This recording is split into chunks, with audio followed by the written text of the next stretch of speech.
রাসূল সাল্লাল্লাহু আলাইহি ওয়াসাল্লাম বলতেন বিশারাতু ঈসা, আমি ঈসার সুসংবাদের ফসল। আবার বলতেন ওয়া রুইয়া উম্মি আমিনা, আমি আমার মা আমিনার স্বপ্নের ফসল।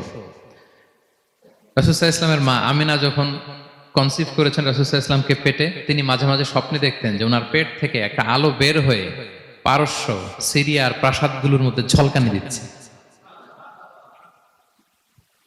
নূর আদাআত মিনহু কুসুর আশ-শাম, শাম দেশের প্রাসাদগুলোকে আলোর ঝলকানি দিচ্ছে। এটা হচ্ছে একটা আলাম যে বিষ্ণু ঈসা ইসলামের শিক্ষা, ওনার ডমিনেশন গোটা বিশ্বব্যাপী ছড়িয়ে যাবে।